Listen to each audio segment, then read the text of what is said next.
मंगलाचरण. चिदानंदैकरूपाय दिनाय परमात्मने परमात्मप्रकाशाय नित्यं सिद्धात्मने नमः.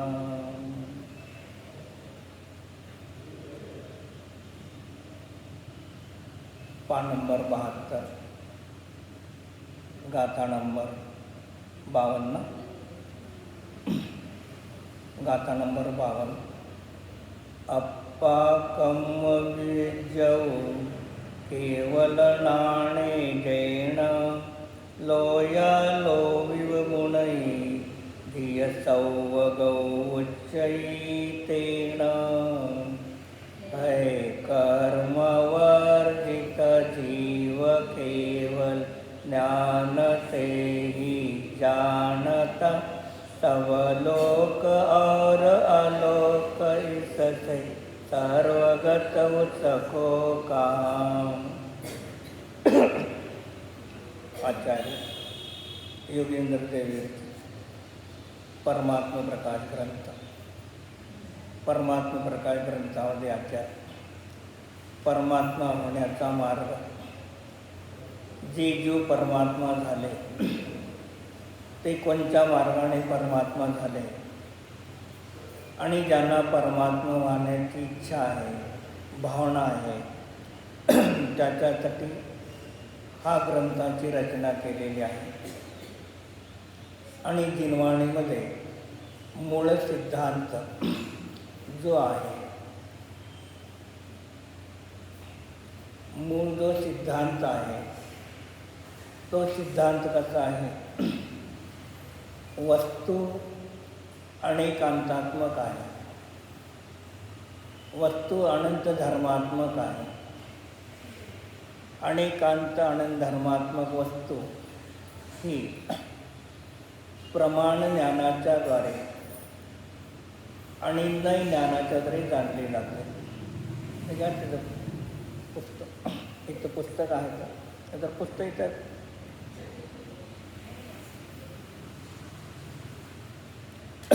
प्रमाण ज्ञानाच्या द्वारे आणि नय ज्ञानाच्या द्वारे वस्तूची सम्यक प्रकारे सिद्धी होते. प्रमाण ज्ञानाच्या द्वारे अनेकांतात्मक वस्तू युगपत जाणली जाते आणि नय ज्ञानाच्या द्वारे वस्तूच्या एका धर्माला मुख्य करून दुसऱ्या धर्माला अभिप्रायामध्ये गौण करून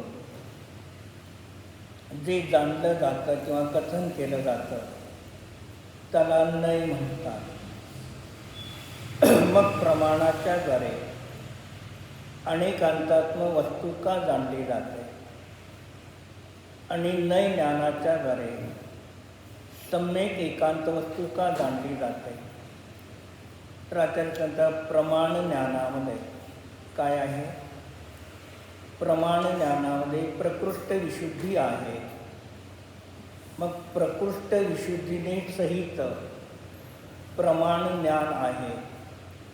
म्हणून अनेकांत अनंत धर्मात्मक वस्तूला जाणलं जातं. नय ज्ञानामध्ये अप्रकृष्ट विशुद्धी आहे. म्हणून नय ज्ञानामध्ये एक धर्माला मुख्य करून दुसऱ्या धर्माला अभिप्रायामध्ये गौण करून कथन करणे किंवा जाणणे या ज्ञानाला नय म्हणतात. आणि नयाची योनी प्रमाण आहे. प्रमाणानंतर नयाची उत्पत्ती होते. असं उमास्वामी आचार्य सांगताना प्रमाण नैर अधिगमात सांगितलं.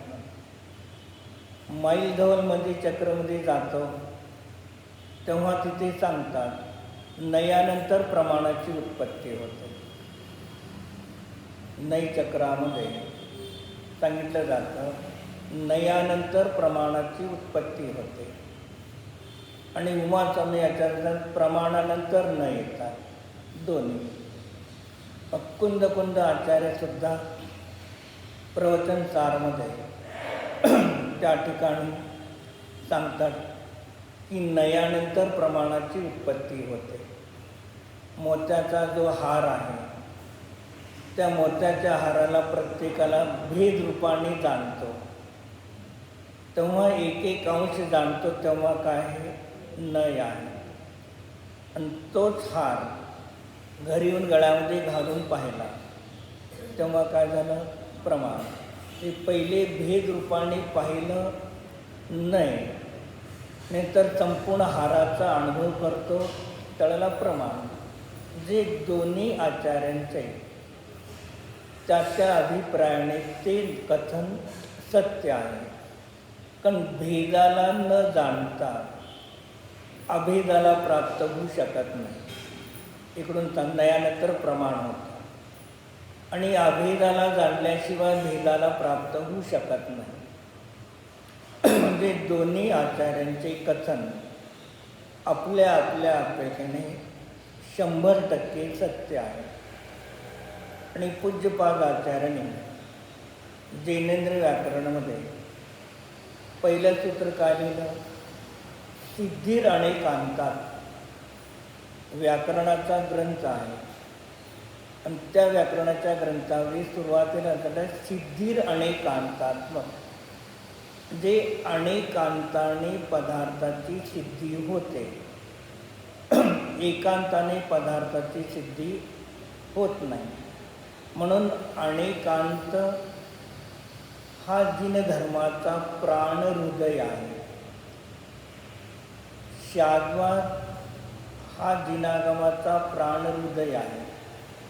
मग अशा प्रमाण ज्ञानाच्याद्वारे काय केलेलं आहे, आपण काल जरा सप्तभंगीची चर्चा चालली होती. मग त्यामध्ये सप्तभंगी हे नय ज्ञानाचीच पर्याय आहे. त्यालाच उमास्वामीच्या अपेक्षेने अर्पित अनर्पित नाही म्हणा, किंवा त्याला श्रुत ज्ञानश्रुत विकल्पा नया म्हणा. हे सगळे कसे आहेत, किंवा प्रमाण ज्ञानाने जाणलेल्या वस्तूतील एका धर्माला मुख्य करून दुसऱ्या धर्माला अभिप्रायामध्ये गौण करून जाणणारे किंवा कथन करणाऱ्या ज्ञानाला नय म्हणतात. वक्त्याच्या अभिप्रायाला नय म्हणतात, श्रोत्याच्या अभिप्रायाला नय म्हणतात. जेवढे वचन आहेत तेवढे नय आहे. जी नयाचे प्रत्येक ठिकाणी प्रकरणाला अनुसरून अनेक प्रकारचे भेद केले. मग ही अनेकांत जी अनेकांत सप्तभंगी आहे. या सप्तभंगीमध्ये काय केले, सप्त म्हणजे 7, भंग म्हणजे भेद केले. समजा उदाहरणं, तिथे घट आहे.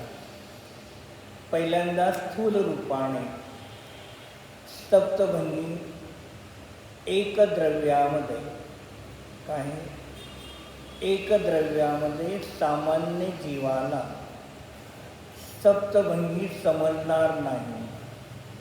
म्हणून सुरुवातीला 2 द्रव्यामध्ये सामान्य रूपाने सप्तभंगी घटून जातात आणि नंतर मग 1 द्रव्यामध्ये सप्तभंगी घटवायची. पण पहिले 1 द्रव्यामध्ये सप्तभंगी जो तीक्ष्ण बुद्धिवाला जीव असेल तो ग्रहण करू शकेल. मध्यम रुचीवाला शिष्य ग्रहण करेल, पण विस्ताररूपी शिष्याला ते समजणार नाही. म्हणून पहिल्यांदा सर्व ठिकाणी सप्तभंगी सामान्य रूपाने 2 द्रव्यामध्ये घटवली जाते.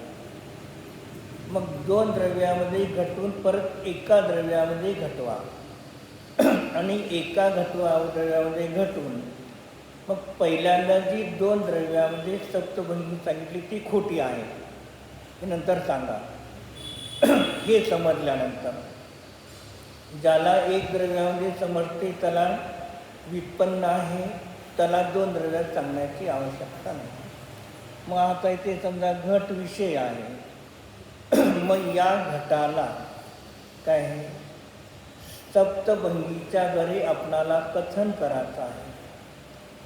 मग त्या सप्तभंगीच्या द्वारे घट या पदार्थाचं कथन करायचं असेल तर पहिले काय होणार आहे, घट या पदार्थाला, घट आधी कोणचाही असतो, या पदार्थाला प्रमाण ज्ञानाच्या जरी पहिले जाणले जाणार आहे.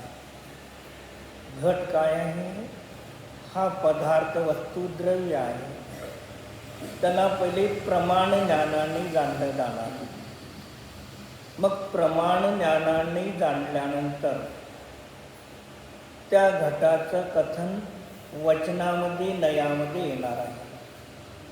तेव्हा तिथे सप्तभंगी तयार होते. म्हणून नयची योनी प्रमाण म्हणजे प्रमाणानंतर नय उत्पन्न होतात. प्रमाण ज्ञान नय ज्ञानाला उत्पन्न करते असं नाही.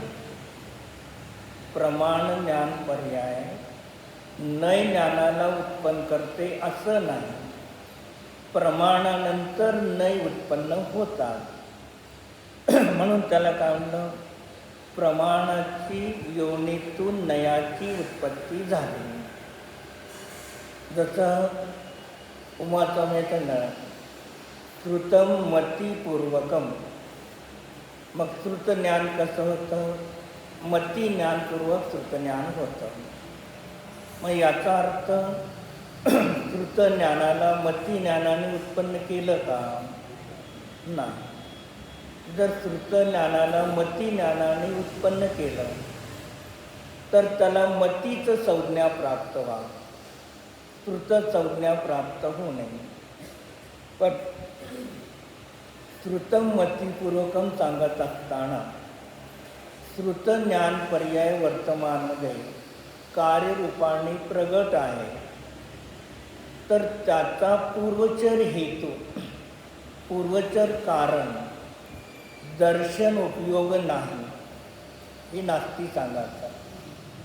आणि पहिल्या श्रुत ज्ञानाच्या पर्यायाच्या उत्पत्तीचं पूर्वचर कारण मती ज्ञानच आहे, जे मती ज्ञानाचं अस्तित्व दाखवायचं आहे, दर्शन उपयोगाचा अभाव दाखवायचा आहे त्या सूत्रामध्ये.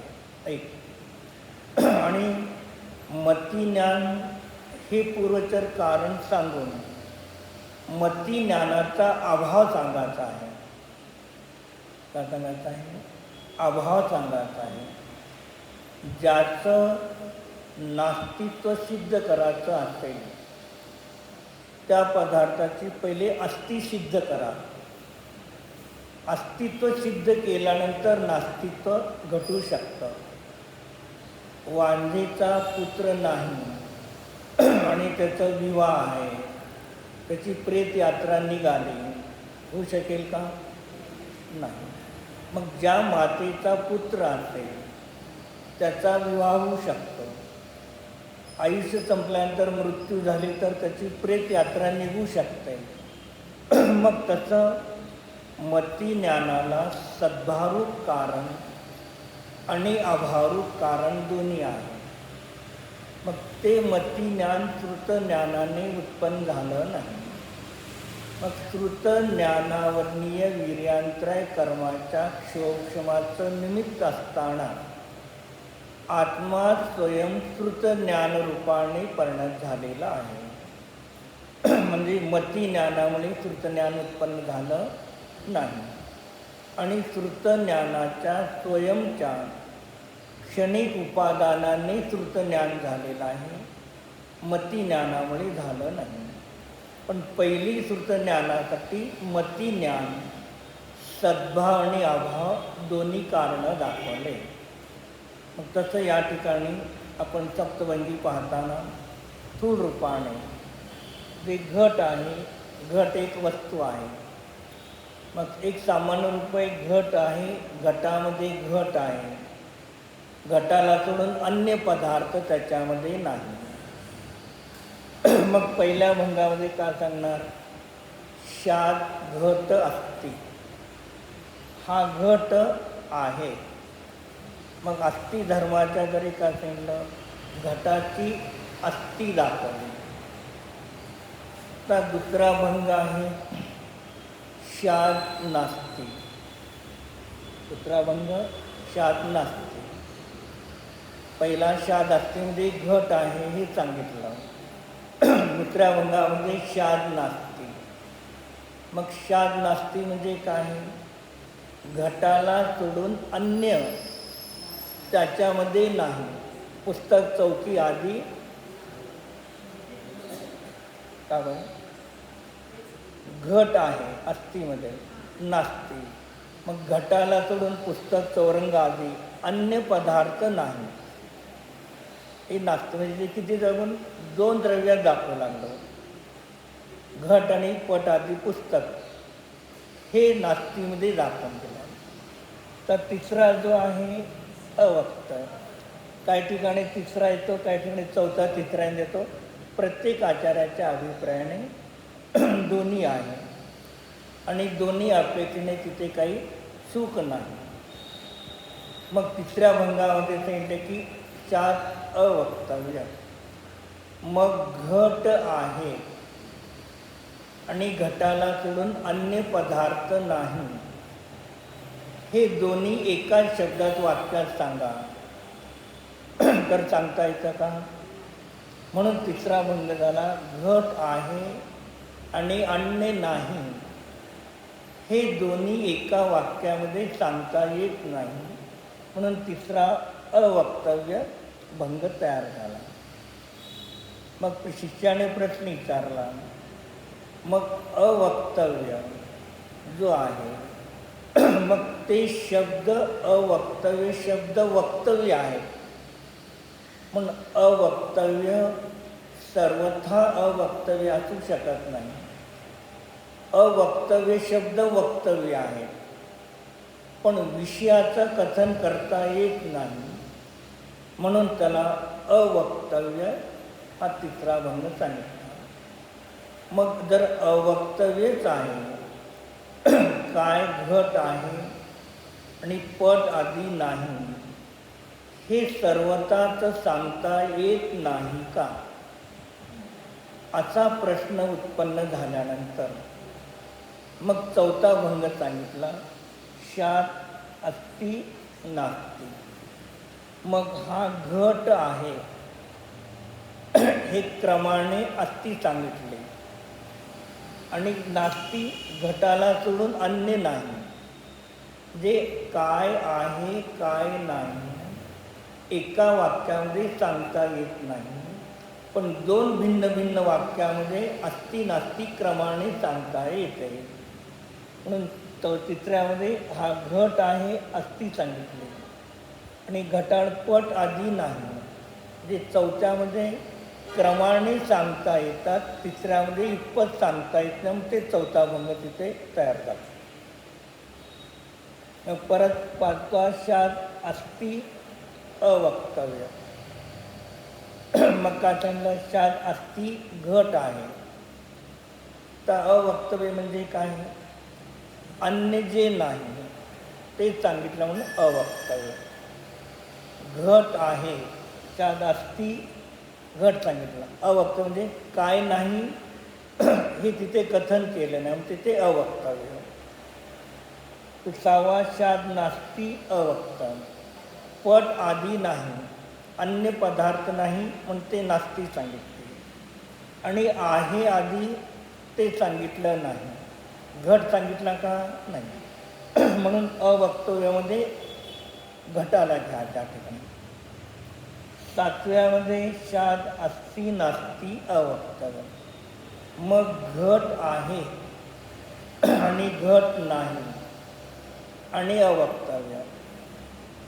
मग हे दोन्ही विपत सांगा म्हटलं तर येत नाही. अस्ति नास्ती दोन्ही युगपत एका वेळेला सांगा. मग तिथे वरती कसं तर एक एक होते, अस्ति नास्ती क्रमाने होतं. तिथे दोन्ही काय झाले? दोन्ही युगपत सांगता येत नाही. म्हणून मग शाद अस्ति नास्ती आणि अवक्तव्य. माझ्या प्रकारे काय झाले? एका घटाला लक्ष करून अशी 2 प्रकारची काय झाली? सप्तभंगी स्थूल रूपाने दाखवली. ही समजण्यासाठी. पण व्याख्या काय केली? परस्पर विरोधी दोन धर्म एका वेळेला वस्तूमध्ये युक्ती आणि शास्त्राच्या जरी अविरोध रूपाने प्रसिद्ध असणे त्याला अनेकांतात्मक वस्तू म्हणतात. आता हे झालं. आता परत नंतर नुसतं एका घटावरती जर बघितलं तर मग त्या घटामध्ये काय करायचा? घट एक वस्तू आहे, द्रव्य आहे. मग तो घट कसा आहे? अनेकांतात्मक घट आहे. मग घट अनेकांतात्मक का आहे? वस्तू अनेकांत. मग अनेकांत म्हणजे काय आहे? तो घट आहे म्हणजे अनेकांत म्हणजे काय आहे? मग तिथे लिहा जरा. आता 2 ॲरो करून लिहा तिथे.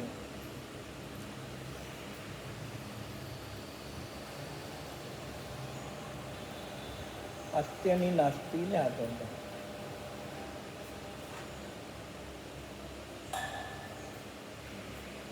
हां, त्यामध्ये ॲरो करून इकडे अस्ति आणि तिकडे नास्ती.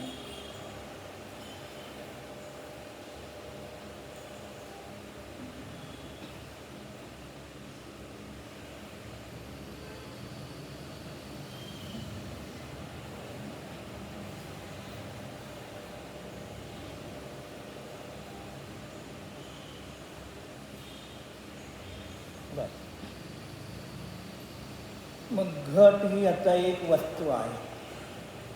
मग ती घट वस्तू स्वयमेव अनेकांतरूप आहे.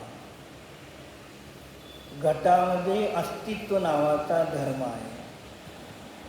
तसा घटामध्ये नास्तित्व नावाचा धर्म आहे. बरोबर. मग अस्तिच्या विरुद्ध नास्ती आहे आणि नास्तीच्या विरुद्ध अस्ति आहे. मग परस्पर विरोधी दोन धर्म आहेत तरी एक घटाची सिद्धी केली जाते, दुसऱ्या वस्तूची सिद्धी केली जात नाही. मग घटामध्ये अस्तित्व धर्म आहे म्हणून घट अस्ति रूपाने आहे. बरोबर. मग घटामध्ये घटाला सोडून अन्य द्रव्य घटामध्ये नाही म्हणून घटामध्ये नास्तित्व धर्म आहे का? घटामध्ये अस्तित्व धर्मामुळे घट अस्ति रूपाने आहे आणि घटामध्ये पट आदी अन्य द्रव्य नाही म्हणून घटामध्ये नास्तित्व धर्म आहे का?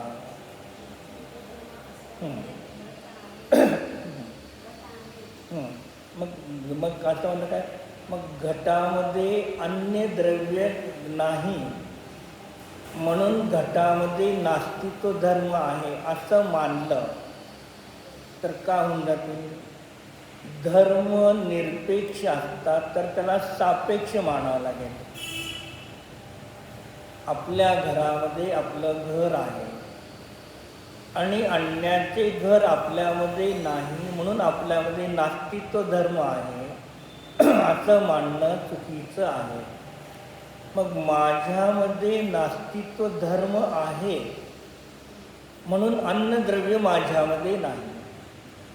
तसं घटामध्ये अस्तित्व धर्मामुळे घट अस्ति रूपाने आहे आणि त्याच घटामध्ये नास्तित्व नावाचा धर्म आहे आणि तो नास्तित्व नावाच्या धर्मामुळे घटामधले विश्वातले अनंत पदार्थ भिन्न नाही पट आदी.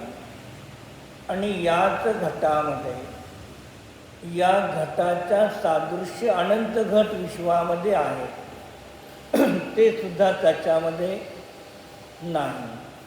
म्हणजे याच्यात काय दुकानाचं अस्तित्व धर्म एक अस्ति धर्माला घेऊन आहे. अस्तित्व धर्म एक अस्तित्व धर्माला घेऊन आहे आणि नास्तित्व धर्म अस्तित्व आणि नास्तित्व दोन स्वभावाला घेऊन आहे. नास्तित्व धर्म नास्तिरूप पण आहे आणि नास्तीची सर्वथा नास्ती नाही, नास्ती अस्तिरूप आहे. म्हणून अस्ति एक अस्तिरूपाने आहे, नास्ती नास्तीची आणि नास्तीची अस्ति अशा दोन स्वभावाला घेऊन तो घट नावाचा पदार्थ अनेकांतात्मक आहे. आता तोच घट पदार्थ कालेभावी अनेकांत सिद्ध अनंत धर्मात्मक सिद्ध करा. अनेकांत सिद्ध आहे, परस्पर विरोधी दोन धर्म आहेत. आता त्या घटाला अनंत धर्मात्मक सिद्ध करा. वस्तू अनेकांत आणि अनंत धर्मात्मक आहे. मग अनंत धर्मात्मक घट आहे हे सिद्ध करताना कशा पद्धतीने सिद्ध करणार? स्थूल रूपाने, सूक्ष्म नको.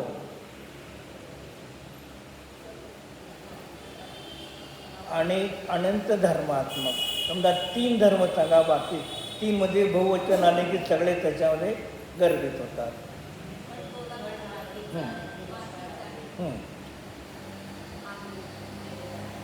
मग स्थूल रूपाने काय करा? एक तोंडाचा भाग आहे, मधला आणि बुडाचा भाग. एक बुडाचा भाग आहे, एक मधला आहे आणि एक तोंडाचा आहे. या अपेक्षेने काय झाले? जो मुखाचा भाग आहे तो तळाचा भाग नाही, बुडाचा. जो मुखाचा भाग आहे तो मधला पोटाचा गेऱ्यासारखा भाग नाही. या अपेक्षेने कसे झाले? अनेक धर्मात्मक, अनंत गुणात्मक, अनंत धर्मात्मक वस्तू. मग घट हे काय झालं? एक द्रव्य. त्या घटामध्ये स्पर्श रस वर्ण गंध हे गुण झाले आणि त्या घटाची मातीची अवस्था घट रूप आहे ही पर्याय झाली. मग तो घट लाल आहे, काळा आहे, पिवळा जसा काय असेल. मग या अपेक्षेने काय झालं? द्रव्य, गुण आणि पर्याय ही वस्तू कशी झाली? अनंत धर्मात्मक. म्हणजे द्रव्यगुण पर्यायाने घेतो तेव्हा अनंत धर्मात्मक लावा. परस्पर विरोधी दोन घेतो त्याला अनेकांत लावा. मग अनेकांतामध्ये अनंत धर्मात्मकची सिद्धी होते आणि अनंत धर्मात्मकमध्ये अनेकांताची सिद्धी होते. मग काय होतं? उत्पादवे द्रयुक्तम सत आहे की.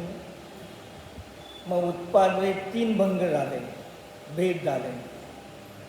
मग त्रिभंगात्मक वस्तू आहे. मग उत्पाद आणि वे हे काय झाले? दोन झाले. उत्पादवे आणि ध्रुव म्हणजे गुण आहे. ध्रुव शब्दाचे अर्थ अनेक होतात. एक ध्रुव शब्दाचा अर्थ कारण परमात्मा जो अभिवृत्ती पण होतो. एक ध्रुव शब्दाचा अर्थ च भेदोपचार होतो. एक ध्रुव शब्दाचा अर्थ पर्याय होतो. जी एक ध्रुव शब्द असताना त्याचे अनेक अर्थ होतात, पण प्रकरणाला अनुसरून त्या शब्दाचा अर्थ करायचा. मग त्याच्यासाठी महाराजांनी न्यायाधिपैकी सांगितलं, अभिनव धर्मचे नाही, शाब्द सामान अधिकरण्य आहे, कारण वक्त्याच्या अभिप्रायावरती अवलंबून आहे. मग उत्पाद वेय द्रव्ययुक्तम सत.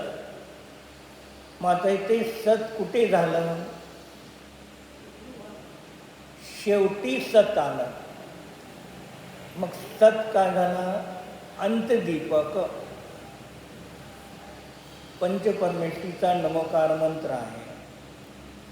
नमो अरिहंताणम, नमो सिद्धाणम, नमो अहिराणम, नमो वज्रायणम. आणि पाचव्याला काय म्हणलं? नमो लोये सव्व. लोये आणि सव्वे शेवटी आला. प्रत्येक ठिकाणी आला का? मग याचा अर्थ करा अंतदीपक. जिथे शेवटी घेतो ते सगळ्या चारीला लावा. कधी प्रथम दीपक येतो पहिल्यांदा ते सगळ्यासाठी येतं. कधी मध्यदीपक येतो तो पुढच्या आणि मागच्या सगळ्यासाठी येतो. तसं उत्पाद, व्यय आणि द्रव्य उत्तम सत. मग उत्पाद पण सत आहे, व्यय पण सत आहे, ध्रुव पण सत आहे आणि या तिघाला धारण करणारी वस्तू सत आहे. जे सत किती झाले? 4. मग उत्पाद ही पर्याय आहे, ती पण सत आहे. व्यय पर्याय आहे, तीही सत आहे. ध्रुव, ते ध्रुव शब्दाचा अर्थ गुण होतो, द्रव्य होत नाही. मग तिथे भेदोपचार झाला. माशा उत्पाद व्यय ध्रुवाने युक्त बनलेली संपूर्ण वस्तू त्याला सत म्हटलं. म्हणजे तो ध्रुववान झाला. म्हणजे कधी तुम्हाला ध्रुव म्हणून ग अभिवृत्ती सांगितली जाईल, कधी तुम्हाला ध्रुव म्हणून भेदोपचार सांगितला जाईल, कधी ध्रुव म्हणून पर्याय भेदवृत्ती सांगितली जाईल, कधी ध्रुव म्हणून अभेद उपचार पर्यायचं द्रव्य सांगितलं जाईल. मग ज्या ज्या ठिकाणी तुम्हाला आचार्यांचा जो अभिप्राय असेल त्यावेळेला त्या ठिकाणी त्या अभिप्रायाने तुम्ही ग्रहण करा. जे कुंदांच्या या दुसऱ्या अधिकाराच्या माध्यमातून म्हणा, जो चौथा अध्याय जे सुरू झाला कुठे तत्त्वसूत्रामध्ये, तर या दुसऱ्या अधिकारापासून काय झाले? सगळे सूत्र साधारणभूता याच्यातूनच निघालेले आहेत.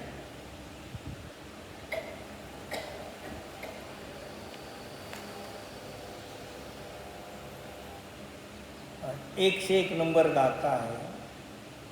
त्या 101 नंबर गाथेमध्ये तिथे सांगितलं, उपादतिडिभंगा विज्जते पज्जाये सुपज्जाया दैवेहि सन्ति नियदं तम्मादव्वं हवति सौवं.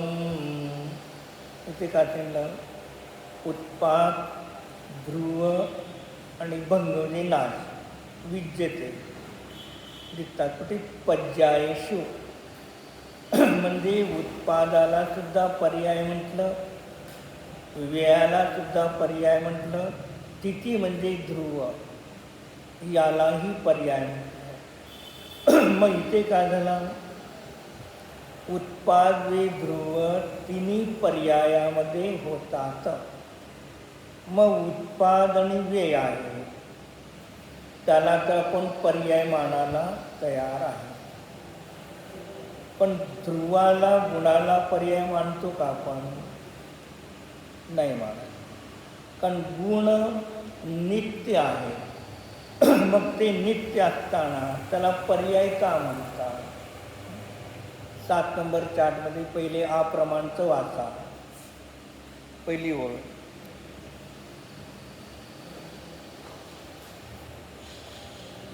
पहिली ओळ वाचा.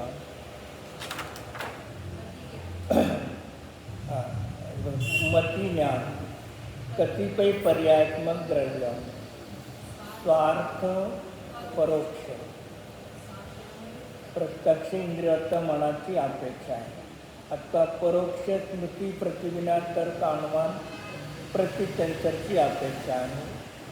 आता तिथे कतिपय पर्यायात्मक द्रव्य लिहिलं नाही. आता कतिपय पर्याय, कतिपय म्हणजे काही अंश, पर्याय. मग पर्याय शब्दाचा अर्थ काय घेणार? पर्याय शब्दाचा अर्थ काय घेणार? तर पर्याय शब्दाचा अर्थ अंश. कतिपय पर्यायात्मक. मग अंश शब्द घेतला तर उत्पाद व्यय हाही अंश आहे आणि एक एक गुणभेद आहे, तो पण अंश आहे. जिथे पर्याय म्हणून फक्त पर्याय घेतली नाही, एक एक गुण पण अंश आहे. म्हणून कधी गुणाला सुद्धा अंश पर्याय म्हणणार, म्हणून त्याला त्या ठिकाणी अनित्य पण म्हणणार, अंश म्हणून तिथे भेद केला. मग तसं इथे या 101 गाथेमध्ये त्यांनी आचार्यांनी सांगितलं प्रवचन सारमध्ये, अब उत्पादादि का द्रव्य से अर्थांतर को नष्ट करते हैं. जे द्रव्य गुण आणि पर्याय हे 3 भिन्न भिन्न आहेत, वेगळे वेगळे आहेत असं नाही, तर हे तिन्ही मिळून एकच वस्तू आहे सिद्ध करतात. अर्थात यह सिद्ध करते हैं कि उत्पाद वे और द्रव्य से पृथक पदार्थ नहीं है. मग उत्पाद और वे पर्याय में वर्तते हैं, पर्याय नियम से द्रव्य में वो होती है, इसलिए सब कैसे हैं द्रव्य आहे. मग उत्पाद कुठे घटित होतो, पर्याय होतो. ते पर्याय कुठून उत्पन्न होतात, कुठे असतात, द्रव्यामध्ये. मग याचाच अर्थ काय झाला की उत्पाद वे ध्रुव हे तिन्ही तुम्हाला पर्यायामध्ये सुद्धा घटित होतात.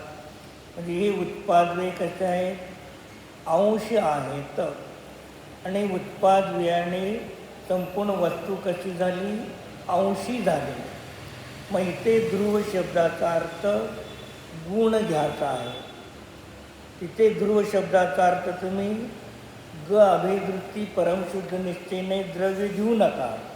म्हणजे याचं का पाहायचं, तर प्रत्येक ठिकाणी मागटल्या पुढच्या प्रकरणाला पाहून वर्तमानमध्ये त्या ठिकाणी काय करायचं आहे, गाथेचा अर्थ करायचा आहे. म्हणून इथे काय आलं, मग ध्रुव शब्द कधी गुणासाठी येतो, कधी पर्यायासाठी येतो आणि कधी द्रव्यासाठी पण येतो. म्हणून मग उमास्वामी आचार्यांच्या सूत्रामध्ये ध्रुव शब्द कोणासाठी आला, गुणासाठी. मग उत्पाद वेय द्रव्य उत्तम सत हे सूत्र सांगितलं. मग हे सूत्र कोणत्या नयाने आहे, हे सूत्र 7 नंबर चार्टमध्ये कुठे कोणत्या नयाने येणार, खाली जे नयाचे भेद आहे, मग त्या नयाच्या भेदामध्ये कोणत्या कॉलममध्ये हे सूत्र गर्भित करणार आपण.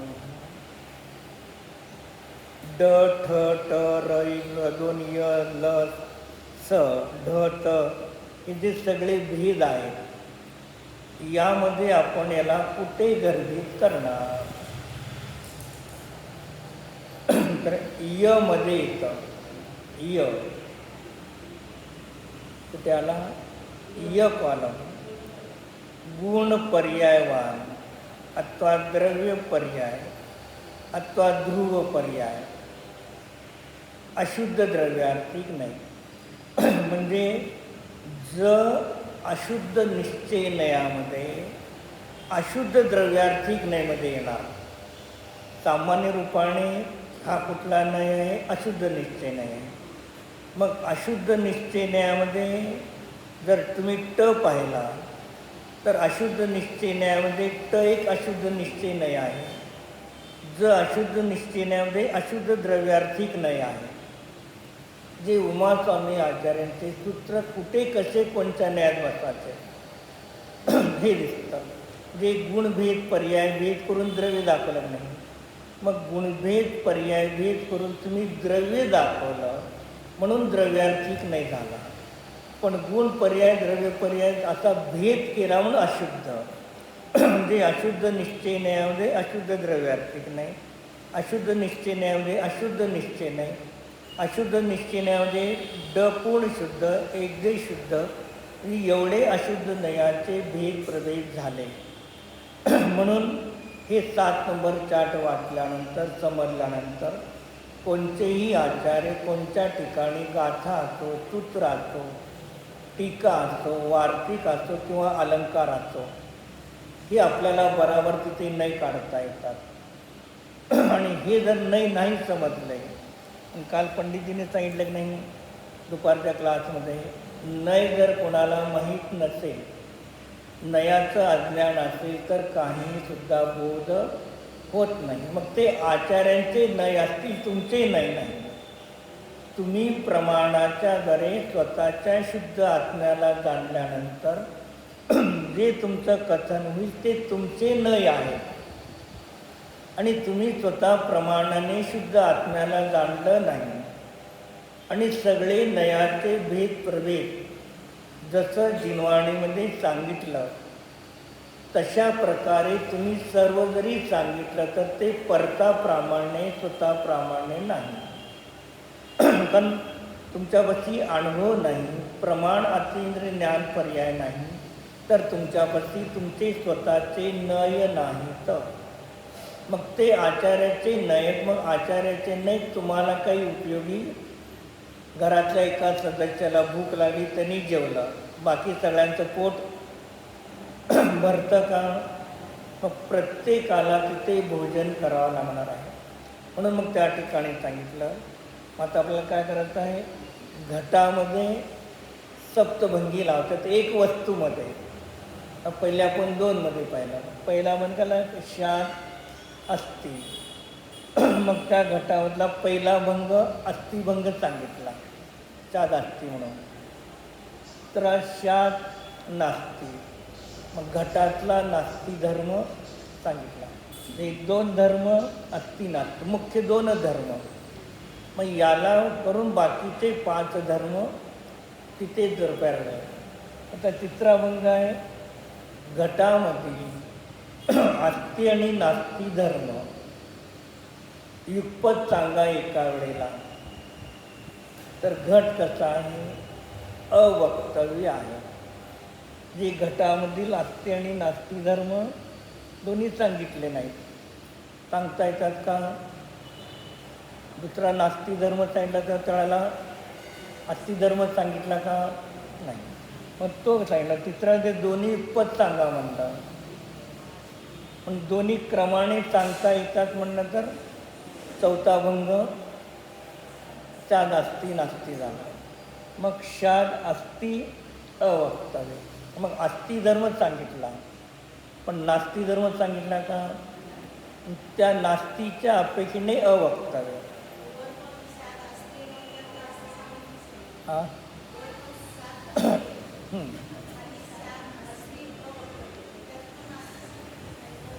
मग तिथे एका धर्माची मुख्यता वरती, आणि तिथे अवर्ती अवक्तव्यमध्ये कसं आहे, दोन्ही सांगता येत ना म्हणून अवक्तव्य आहे. आणि इथे कसं आहे, एक धर्म सांगितला, जो सांगितला म्हणून त्या अपेक्षेने अस्थि आहे. आणि त्याच घटामधला दुसरा नास्ती धर्म किंवा असे परस्पर अनेक धर्म विरोधी आहेत, ते सांगितले नाही म्हणून अवक्तव्यामध्ये त्याला त्या ठिकाणी घेतलं. शाद नास्ती अवक्त. मग नास्ती धर्म सांगितला. मग अस्थि आदी याचे परस्पर विरोधी अनेक धर्म आहेत, ते सांगितलं त्या ठिकाणी अवक्तव्य. शाद अस्थि नास्ती दोन धर्म सांगितले, पण असे परस्पर विरोधी अनेक धर्म आहेत, ते सांगितले गेले का?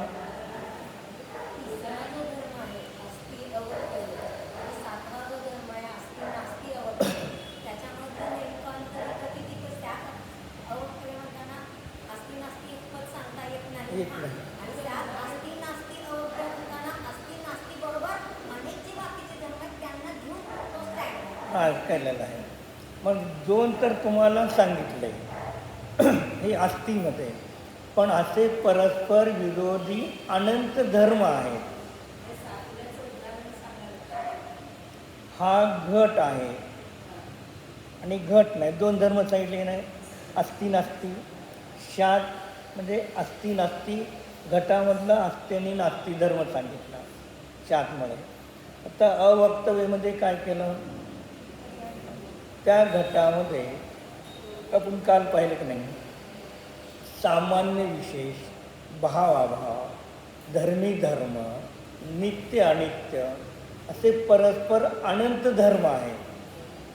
हे दोनच नाही, अनंत धर्म आहे, मग ते सांगितले गेले का? मग अवक्तव्यामध्ये हे दोन धर्म परस्पर विरोधी सोडून असे अनंत परस्पर विरोधी धर्म आहेत, मग ते सांगितले गेले का? म्हणून या अपेक्षेने काय म्हणायचं, अवक्तव्यामध्ये त्यांची नास्ती, त्यांचं वक्तव्य घ्या आणि जे सांगितले त्याचे अस्तीमध्ये घ्यायचे या ठिकाणी. मग आता हे काय झालं, एका द्रव्यामध्ये किती भंग झाले? 7 भंग. जे वस्तू अनेकांत, तर अनेकांत वस्तू सप्तभंग एक द्रव्यामध्येच घटित होणार. मग समजा आता जो घट आहे, या घटाला प्रमाण ज्ञानाने जाणलं. मग प्रमाण ज्ञानाने घटाला जाणल्यानंतर त्या प्रमाण ज्ञानाने काय केलं होतं, अनेकांतात्मक सप्तभंगात्मक वस्तू प्रमाण ज्ञानाने सप्तभंगात्मक वस्तू अभंग रूपाने जाणली. 7 भंग पण जाणले आणि 7 भंग जाणून वस्तू एक जाणली. पण त्या प्रमाण ज्ञानामध्ये भेद पण जाणला आणि अभेद पण जाणला.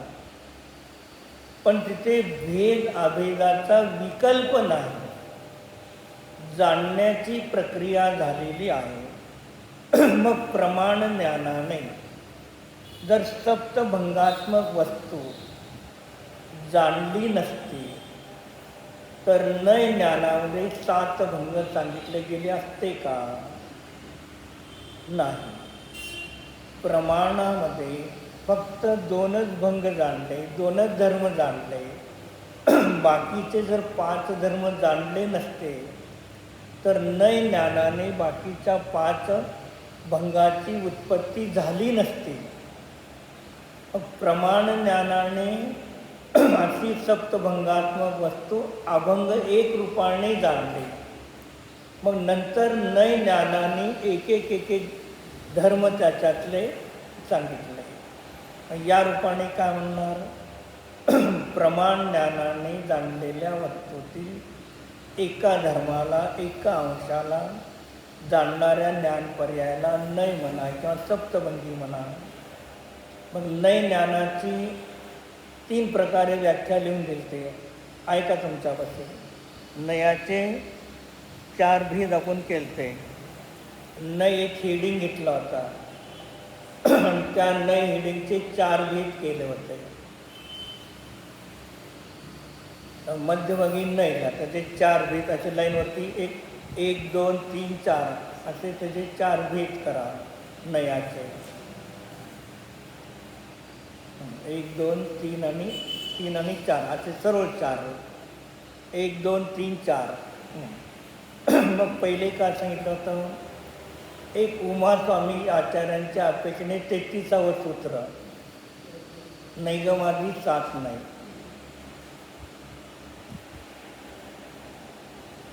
दुसरा सप्तभंगी, दुसऱ्यामध्ये सप्तभंगी.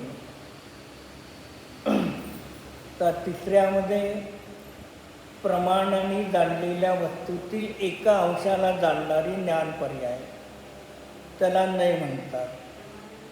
प्रमाणाने जाणलेल्या वस्तूतील एका अंशाला, एका धर्माला, एका गुणाला जाणणाऱ्या ज्ञान पर्यायाला नय म्हणतात.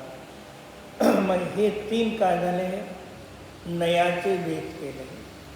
मग एका आचार्याने सप्तभंगी काढली नयातून, तर उमास्वामी आचार्याने नैगमादी 7 वेगळे केले. आणि काही आचार्याने प्रमाणाने जाणलेल्या वस्तूतील एका धर्माला नय म्हणतात. कोणता? प्रमाणाने जाणलेल्या वस्तूतील एका धर्माला जाणणे किंवा कथन करणे त्याला नय म्हणतात. आता नय एकच आहे नाही, पण एक आचार्याने एक व्याख्या काढली तर दुसऱ्या आचार्याने दुसऱ्या व्याख्या काढल्या. मग तिन्हीमध्ये काहीही फरक नाही.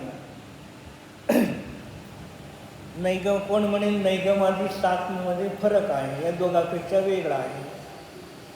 तर तिथेही काही वेगळं नाही, कारण तिथे नैगम नाही, संग्रह नाही, एक एक भेद सांगितले नाही. मग तिथे पण अंशच सांगितला, संपूर्ण कुठे सांगितलेलं आहे. मग हे तीन तर काय झाले, ज्ञानाच्या अपेक्षेने हे केले. तर जो चौथा आहे, चौथ्याच्या वरती काय जसे ते द्रव्य लिहिलं नाही, वरती द्रव्य ॲरो सत लिहा, सत करून द्रव्य लिहा, आणि परत तिथे काय करा, दोन भेद, तिथे अस्ति नास्ती लिहिलं नाही, तसं त्या ठिकाणी काय लिहा, त्या ठिकाणी निश्चयने आणि व्यवहारने चौथ्यामध्ये.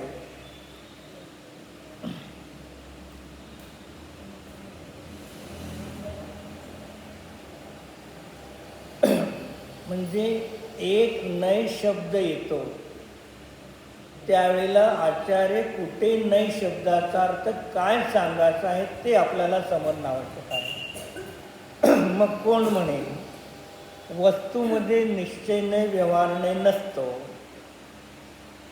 काय कोण म्हणेल वस्तूमध्ये निश्चयने व्यवहारणे नसतो, जाणणाऱ्या ज्ञानामध्ये निश्चयने व्यवहारणे असतो असं माना. कोणी शंकाकार, पण वस्तू सांगते का मी स्वयं निश्चयने व्यवहारणे रूप आहे, मग म्हणून वस्तूमध्ये निश्चयने व्यवहारणे मानू नका. वस्तूला जाणणाऱ्या ज्ञानाच्या पर्यायाला निश्चयने व्यवहारणे म्हणा तुम्ही, अशी कोणी शंकाकार त्या ठिकाणी शंका उत्पन्न होईल. मग तेव्हा आचार्य वस्तूमध्ये निश्चय नाही नावाचा धर्म आणि व्यवहार नाही नावाचा धर्म वस्तूमध्ये जर नसेल तर ज्ञान कुठून जाणणार. म्हणून या अपेक्षेने नय शब्दाचे 5 अर्थ होतात. मग कुठे वस्तूच्या नयाची चर्चा आहे विषयामध्ये आणि कुठे ज्ञानाच्या पर्यायाची नयाची चर्चा चालू आहे हे आपणाला समजणं आवश्यक आहे. मग याच्या कुंदाने काय सांगितलं 5 नंबर गाथे, उस एकत्व विभक्त आत्मा को दिखाऊंगा. मग आता तिथे निश्चय नाही, मग आता तिथे निश्चय नयाच्या विषयाला तिथे चर्चा आहे. मग निश्चय नयाच्या विषयाला दाखवणारी कुंद आचार्यांची पर्याय ती व्यवहार आहे का निश्चय आहे. निश्चय कारण परमात्म्याला दाखवणारी ती ज्ञान पर्याय व्यवहार आहे का निश्चय आहे, व्यवहार आहे. मग पर्याय व्यवहार आहे, निश्चयाला दाखवते म्हणून त्या पर्यायाला निश्चय पण म्हणणार. विषयाचा धर्म विषयीवरती करून त्याला निश्चय म्हणणार आणि विषयाचा धर्म विषयीवरती करून कथन केलं जाणार. तत्त्वसूत्रामध्ये पहिल्या अध्यायामध्ये केवळ ज्ञानाचं सूत्र लक्षण काय सांगितलं, केवळ ज्ञानाचं सूत्राचं लक्षण काय सांगितलं, सर्व द्रव्य गुणपर्यायेषु. ते कुणाचं लक्षण केलं, केवळ ज्ञानाचं. मग केवळ ज्ञानाच्या पर्यायाचं लक्षण केलं. ही केवळ ज्ञानाच्या पर्यायाचं लक्षण स्वतंत्र आहे का पराची अपेक्षा आहे.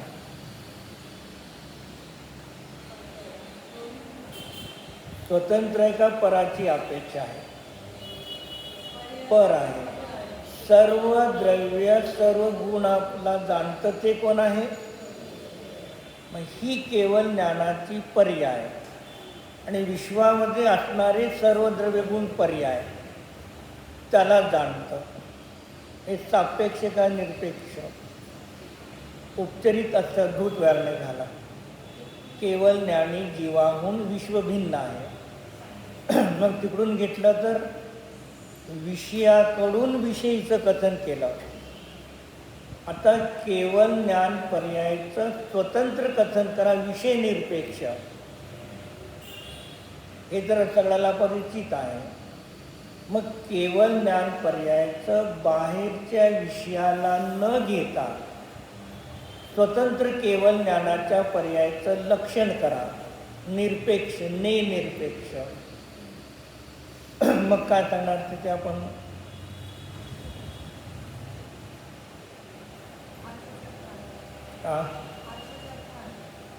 मग तिथे काय सांगणार? जसं प्रवचन 4मध्ये पहिल्या ज्ञान तत्वप्रज्ञापन अधिकारामध्ये किंवा महाराजांनी न्यायदीपिकेमध्ये सुरुवातीला चर्चा केली. मग केवळ ज्ञानाच्या पर्यायाचं नेय निरपेक्ष जर कथन केलं तर कुंद सांगतात, क्रमकरण व्यवधानाने रहित. क्रम नाही, करण नाही, व्यवधान नाही, हे केवळ ज्ञानाचं स्वतंत्र लक्षण. न्यायदीपिकेमध्ये घेताना प्रकृष्ट विशुद्धी काय आहे? केवळ ज्ञानामध्ये प्रकृष्ट विशुद्धी, जी त्या ज्ञान पर्यायाचा धर्म स्वयंप्रकृष्ट विशुद्धी आहे, म्हणून ते सर्व द्रव्यगुण पर्यायाला जाणतं. जी असं आचरणी सूत्र लिहिताना सामान्य जीवाला नेयापासून ज्ञानाची ओळख करून दिली. 12 भेद मती ज्ञानाचे सांगितले की नाही? मग तुम्हाला तिथे विषय एकविध, बहुविध, क्षिप्र आदी भेद केले नाही. मग एकविध, भवणी, बहुविध हे बहिरंगातले विषय आहे. आणि त्या विषयाला जाणणारं कोण आहे? ज्ञान. मग ते 12 प्रकारचे भेद कथनचित विषयामध्ये आहेत, नाही असं नाही, पण त्या 12 प्रकारच्या भेदाची परिणती कार्य विषयामध्ये होत नाही, कार्य ज्ञानाच्या पर्यायामध्ये होतं. जिथे 12 प्रकारचे भेद विषयाचे नाही, ज्ञानाच्या पर्यायाचे आहेत, पण आपण त्या विषयाकडे जातो. विषय आहे म्हणून भेद पडले. ज्ञानाने तशा प्रकारे जाणलेल्या जे मती ज्ञानामध्ये अशा 12 प्रकारच्या भेदाची योग्यता त्या ज्ञानाची स्वतःची आहे. मग कोण काय म्हणेल? बहुविध पदार्थ ठेवले आणि तुम्हाला एकविधचं ज्ञान होते, होणार का? मग बहुविध पदार्थ आहे म्हणून तुम्हाला बहुविध पदार्थाचं ज्ञान झालं. मग असं मानलं तर निमित्त नैमित्तिक संबंध माना, पण बहुविध पदार्थ आहे म्हणून आपल्याला बहुविध मती ज्ञान प्रगट झालं असं नाही. मग आपल्या ज्ञानामध्ये सूक्ष्मामध्ये बहुविध ज्ञानावर्णीय वीर्यांतराय कर्माच्या मती ज्ञानाची योग्यता होती म्हणून आमच्या ज्ञानात कार्य झालेलं आहे.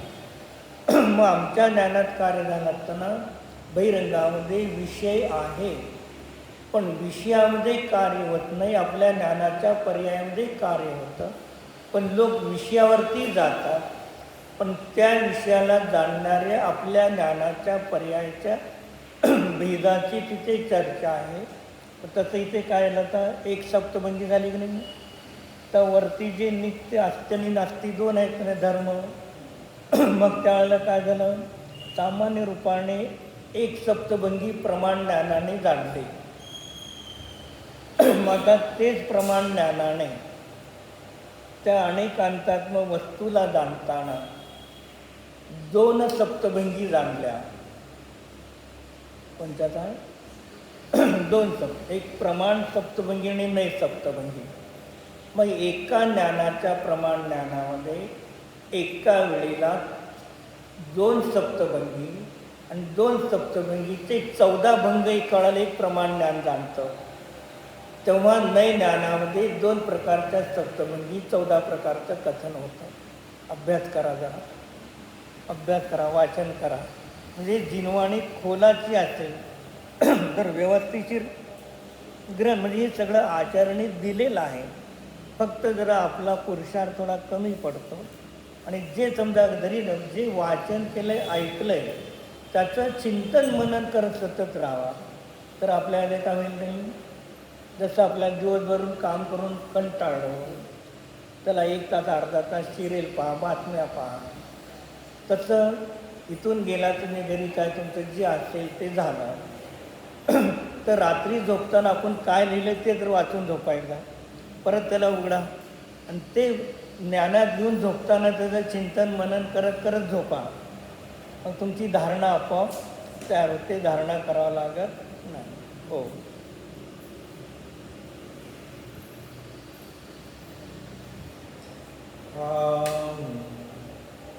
ते अनादि अनिधन स्वयं सिद्ध ज्ञान आनंद स्वरूप निज शुद्धात्मा द्रव्य आहे. निष्क्रिय अपरिणमनशील आहे. निराग स्वरूप आहे. यथाख्यात चारित्र संपन्न आहे. निरद्वंद स्वरूप आहे. स्वयंभू परमात्मा स्वरूप आहे. नित्य निरावरण स्वरूप आहे. नित्य उद्घाटित स्वरूप आहे. ज्ञाता द्रष्टा मात्र अभेद एकाकार शुद्ध स्वरूप आहे. ज्ञाता मात्र अभेद एकाकार निज कारण परमात्मा सत्स्वरूप आहे.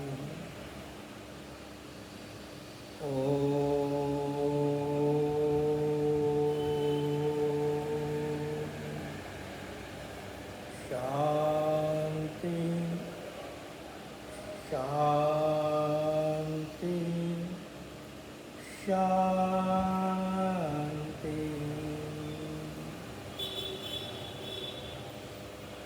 विसर्जन. नमो अर्यन्ताणं नमो सिद्धाणं नमो आयर्याणं नमो वज्रायाणं नमो लोये सौवताणं नमो अर्यन्ताणं नमो सिद्धाणं नमो आयर्याणं नमो वज्रायाणं नमो लोये सौवताणं नमो अर्यन्ताणं नमो सिद्धाणं नमो आयर्याणं नमो वज्रायाणं नमो लोये सौवताणं. ओम विसर्जन. हे 2 सप्तभंगी पाहिजे तर तुम्हाला न्यायदीपिकेच्या प्रस्तावनामध्ये महाराजांनी दोन्ही प्रमाण सप्तभंगी नाही सप्तभंगी या प्रस्तावनामध्ये तिथे दिलेलं आहे. पाहिजे तर तुम्ही घरी असेल तर बघा.